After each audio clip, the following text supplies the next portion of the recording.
భాగ్యనగరం అంటేనే టూరిజం కి మంచి స్పాట్. ప్రపంచ గుర్తింపు పొందిన పర్యాటక ప్రదేశాలకు ఇక్కడ కొదవే లేదు. అయితే సమ్మర్ హాలిడేస్ లో రద్దీగా ఉండాల్సిన పర్యాటక ప్రాంతాలు ఇప్పుడు బోసిపోతున్నాయి.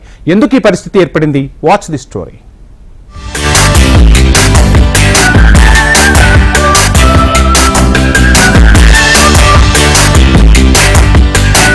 వేసవికాలం సెలవుల్లో సరదాగా గడపడానికి పర్యాటక ప్రాంతాలకు వెళ్తుంటారు జనం. అలాంటి పిక్నిక్ స్పాట్లకు ముందు వరుసలో ఉంటుంది హైదరాబాద్. భాగ్యనగర సిగలో చూడదగ్గ ప్రదేశాలు చాలానే ఉన్నాయి. అందులో ట్యాంక్ బండ్ అందాలు, హుస్సేన్ సాగర్ లో బోటు షికారు సరదాగా ఉంటుంది. సాగర్ మధ్యలోని బుద్ధుడి విగ్రహాన్ని చూసేందుకు పర్యాటకులతో పాటు నగరవాసులు సైతం ఎంతో ఆసక్తి చూపుతారు. గతంలో వేసవి సెలవులు కావడంతో పర్యాటకుల సంఖ్య అధికంగా ఉండేది. ఈసారి ఫిబ్రవరి చివరి నుంచే ఎండలు అధికంగా ఉండడంతో వారాంతపు రోజుల్లో మినహా మిగిలిన రోజుల్లో బోటు షికారుకు హుషారు తగ్గింది.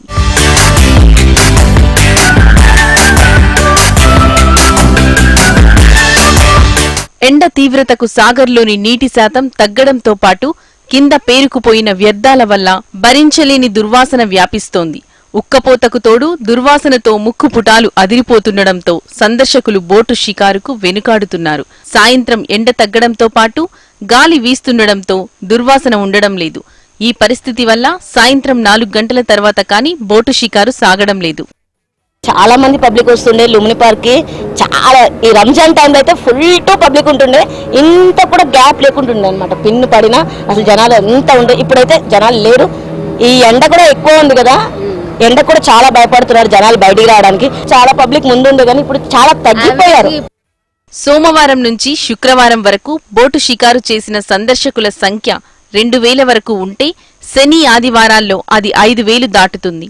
హుస్సేన్ సాగర్ లో ఉదయం నుంచి రాత్రి వరకు 100 మంది సామర్థ్యం ఉన్న పెద్ద బోట్లలో పుట్టినరోజు వేడుకలు, కుటుంబ సభ్యుల సమావేశాలు జోరుగా సాగేవి. దుర్వాసన కారణంగా వేడుకల సంఖ్య తగ్గింది. సాంస్కృతిక కార్యక్రమాలు, నృత్య ప్రదర్శనలు నిర్వహించిన ఆదరణ ఉండడం లేదు. మే, జూన్ పూర్తయ్యే వరకు ఇదే పరిస్థితి ఉంటుంది.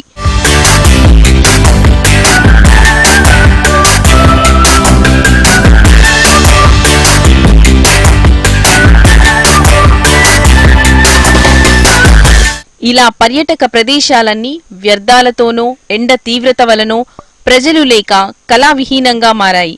అధికారులు చర్యలు చేపట్టి వ్యర్థాలు శుభ్రం చేయించి ఎండా వేడిమిని తట్టుకోవడానికి తగు ఏర్పాట్లు చేస్తే వేసవి సెలవులు సంతోషంగా సాగుతాయి.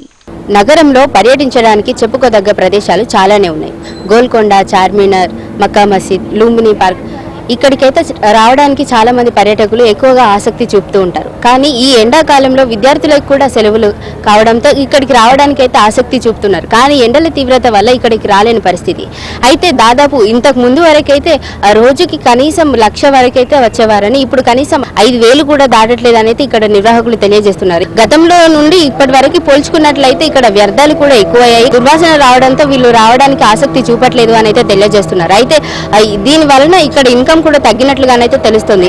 ముఖ్యంగా ఒకవేళ హైదరాబాద్ కి వస్తున్నాము అంటే బోటింగ్ చేయడానికి ప్రజలు ఎక్కువగా ఆసక్తి చూపుతుంటారు. పర్యాటకులకు కూడా బోటింగ్ చేయడం అనేది చాలా ఇష్టం. దుర్వాసన వల్ల మరియు ఈ బోటింగ్ చేయడానికి పెద్దగా అవకాశం లేదు. ఎండల తీవ్రత కూడా ఒక ముఖ్య కారణం అనేది తెలియజేస్తున్నారు. యావరేజ్ గా మనకు చూస్తున్నట్లుగానైతే ఇప్పుడు ఈ ఎండాకాలంలో గరిష్ట సంఖ్యలోనైతే ఎండల తీవ్రత ఎక్కువగా నమోదవుతున్నందువలన ఇక్కడ పర్యాటకులు రాలేని పరిస్థితి అయితే ఉందన్నట్లుగా మనకు తెలుస్తుంది. అదే విధంగా ఇక్కడ వ్యాపారులు కూడా నష్టపోతున్నట్టుగానైతే తెలుసు. ఎండల తీవ్రత నమోదైనట్లయితే వ్యాపారులు నష్టపోయి ఇక్కడ టూరిజం కూడా నష్టపోయే అవకాశం ఉన్నట్లుగానైతే మనకు తెలుస్తుంది. Video journalist Srikanth Gautami reporting from Hyderabad, HM TV.